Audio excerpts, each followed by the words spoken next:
This is an event, guys, where I think it's a quarterback's dream, right? They all, I think, have it on their checklist once they start playing the position. I want to get to the Elite 11 finals in Los Angeles, and we actually have the moment when Julian Sayin found out he was the MVP for this week.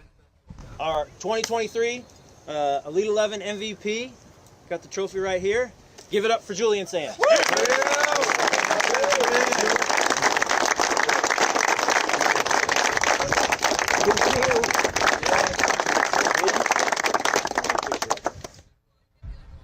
A huge moment for the five-star quarterback and a player that is headed to Alabama. It's a beach town, guys. This is Redondo Beach. He's from Carlsbad. I'm sure he felt at home. Headed to the SEC, looked super comfortable, looked steady throughout the whole week. What earned him MVP?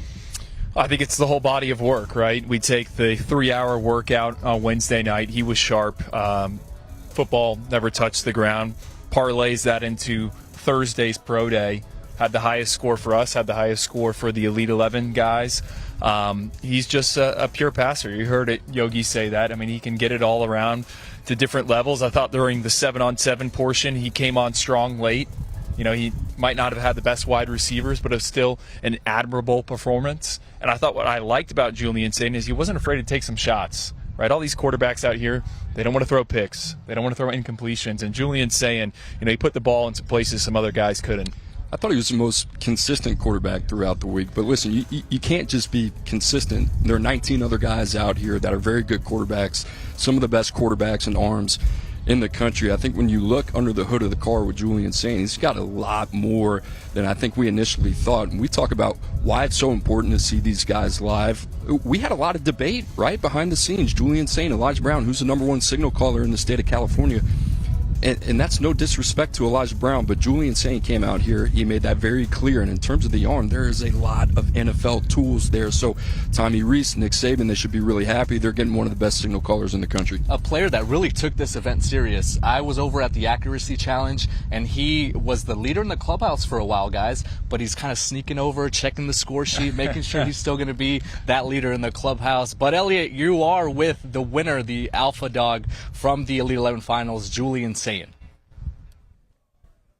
Thank you, Blair. Yeah, here with Julian Sayin, Elite 11 MVP. First of all, congratulations. What does this mean to you, Julian? Yeah, thank you. It's an extremely great honor just because of the guys that came before me. So many past Elite 11 MVPs, and then just a great week out here in LA, and I'm just really excited. I know our 24/7 sports fans at home have probably seen you play, but for all the Alabama fans out there who have not seen you play, how would you describe your game? Yeah, I would say accuracy is really big, and then just making plays on the fly, improvising, try to find the open guy. Is there anything about this experience that surprised you or that you really enjoyed? I really enjoyed just the meetings we had with the high-level speakers. Like we had Coach Peterson, who used to coach Boise State and Washington. He was just talking about leadership and just confidence and how it's important in a quarterback. Is there any kind of adversity you had out here that you had to fight through? I mean, I'd say a lot of these guys. It's just there's a lot of pressure when you're up, and you're waiting the whole day for your turn on pro day, and there's a lot of pressure. But you kind of just gotta block that out and just go have fun with it. Who do you like to watch? College quarterbacks, pro quarterbacks, and try to take things from and maybe model your game after. I love watching Joe Burrow.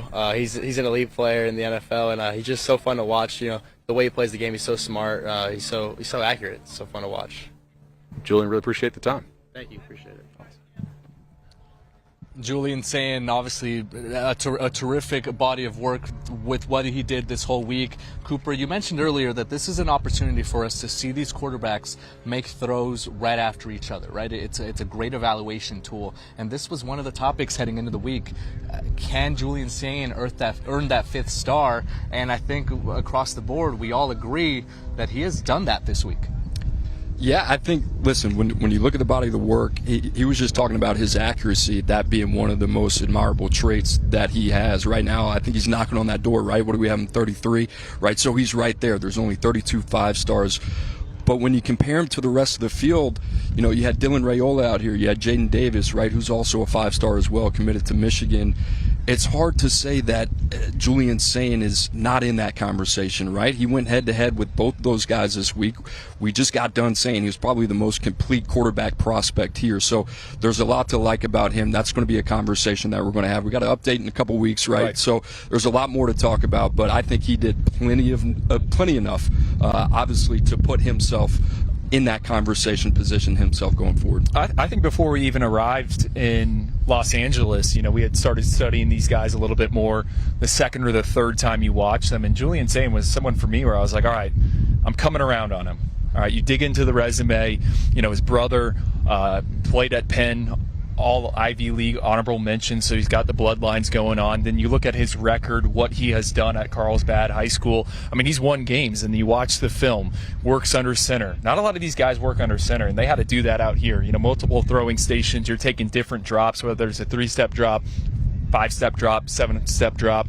So I like that. And then you dig into the stats. I said it yesterday, show. He's only one of the only guys that yards per attempt is over 10 yards at the high school level, and you love to see that. That means he can push it down the field. We saw it out here. I don't think there's a throw he can't make, right? And that's saying a lot. He did some things others couldn't out here, and that's why he's our MVP of the event. Yeah, and something that stood out to me, and with him particularly, is that he's going at game speed, right? There are some drills here where guys maybe don't go full speed because they want to aim the football or they want to get it to a certain window, but it's not a game situation. He was taking every rep as if it was a game situation. I think that really kind of set him apart as well. That's one of the things that I think for him, he's in a way a forgotten commodity. Committed to Alabama early. You kind of, he's removed from our brain. But when you think about the questions that we had about him, about potentially earning that fifth star, Andrew, I mean, I feel like he answered a lot of those. He did, for sure. And there was conversation about, hey, who is the top quarterback in the state of California? Cooper mentioned it, Elijah Brown, and we were big fans of him. It's hard to come out of this event thinking that Elijah Brown is the top guy. It's definitely, in our eyes, I would think, and I know I'm speaking for you here, Cooper, Julian Sayin. So we'll see how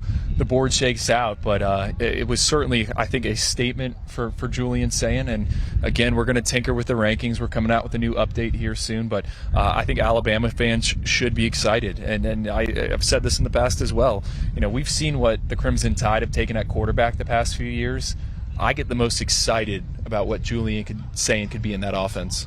Yeah, absolutely. I mean, Eli Holstein out here last year as well. 2 quarterback, Dylan Lonergan, right? I think that's been something that hasn't really been talked about enough, right? Jalen Milroe, Ty Simpson, who's going to get the nod under new offensive coordinator Tommy Rees. Alabama, Nick Saban, they needed that guy. Who is that guy going to be? And I'll say this about Julian Sayin. You kind of turn on the tape a little bit. He kind of bores you in a good way, right? But he wins football games. And out here, he's got a little bit more to him than I think I initially thought. He proved that today. Our guy, Greg Biggins, likes to say that Julian Sayin is probably the quarterback most physically ready and most mature to handle the rigors of college football right away as a true freshman. Well, speaking of Greg, after, Wednesday night, he said that was Julian Sayin's B game. I think we saw the A game during the pro day, and I would have given another A for the 7-on-7 play. Yeah, so Julian Sayin pushing for that fifth star in the 24/7 Sports rankings. That could be coming very soon.